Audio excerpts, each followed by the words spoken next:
अब मैडम आजकल जो है बहुत ऊंचाई पे उड़ रही हैं। हमें अच्छा लगता है क्योंकि महिला भी हैं, अच्छे परिवार से भी आती हैं और हमारी उनके लिए शुभकामनाएं भी हैं। लेकिन कम से कम मैं समझता हूं कि बुद्धि का प्रयोग किया जाना चाहिए। ये बात पूर्व स्वास्थ्य मंत्री सुरेंद्र सिंह नेगी ने रितु खंडूरी के लिए कही है और पूर्व स्वास्थ्य मंत्री ने यह बात विधानसभा अध्यक्ष और कोटद्वार विधायक रितु खंडूरी के इस बयान के बाद कही। उन्होंने ढूंढी जगह, नगर निगम ने जगह ढूंढी, नगर निगम ने बोला यहाँ पे करो, हमने नहीं कहा, डीएम ने नहीं कहा मैं यहाँ खोलने जा रहा हूँ। नगर निगम ने जब एनओसी दी, नगर निगम ने कहा कि हम यहाँ पे खोलने को आपको परमिशन देते हैं, तब वो ठेका खुलने लगा। तो इसलिए आप पहले नगर निगम को भी चिट्ठी लिखिए और जो आपने मुझे कहा है उस पर मैं कार्रवाई करूँ।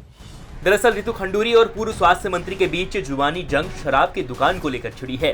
उत्तराखंड में शराब की दुकानों का आवंटन के बाद कोटद्वार शहर के घमंडपुर में अंग्रेजी शराब की दुकान खोलने का स्थानीय लोग विरोध कर रहे थे, जिसके बाद शनिवार को स्थानीय लोगों ने विधायक और विधानसभा अध्यक्ष रितु खंडूरी को ये दुकान बंद करवाने की अपील की। लेकिन इस दौरान रितु खंडूरी ने एक स्थानीय महिला से कहा कि शराब की दुकान खोलने के लिए अनापत्ति प्रमाण पत्र नगर निगम द्वारा दिया गया है, आप नगर निगम के पास जाइए। बस इसी बात को लेकर ये जुबानी जंग शुरू हो गई। फिर कोटद्वार नगर निगम की मेयर हेमलता नेगी के पति पूर्व स्वास्थ्य मंत्री सुरेंद्र सिंह नेगी ने जो कुछ कहा वो आप सुनिए।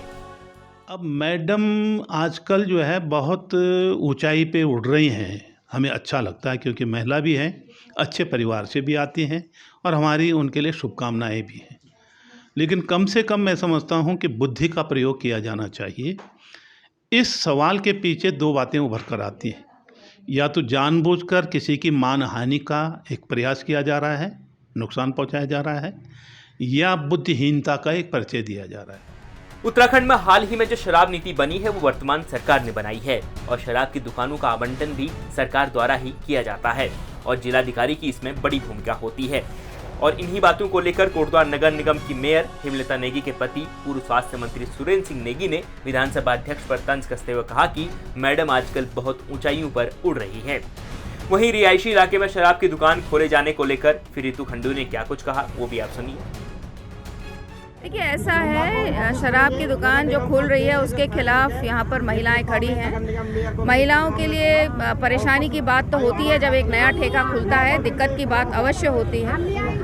लेकिन मेरा मानना ये है कि अगर यहाँ पर कोई परमिशन दी गई है तो निगम के माध्यम से दी गई है परमिशन, हमने तो दी नहीं है, सरकार ने दी नहीं है। तो जो परमिशन दी है यही सलाह मैंने सभी लोगों को भी दी है कि आप जाकर एक बार निगम में भी इस बात को कहिए कि एनओसी यहाँ पर आपने रिहायशी इलाके में एनओसी कैसे दे दी, पता करें। और मैं इस पर बात करूँगी, डीएम से पता करूँगी कि क्या है इसका मामला। कोटद्वार शहर में शराब की दुकान को लेकर छिड़ा ये विवाद केवल राजनीति का मुद्दा बनेगा या जो महिलाएं शराब की दुकान हटाने की मांग कर रही थी उनकी मांग पूरी होगी, इस पर रिजल्ट आना अभी बाकी है।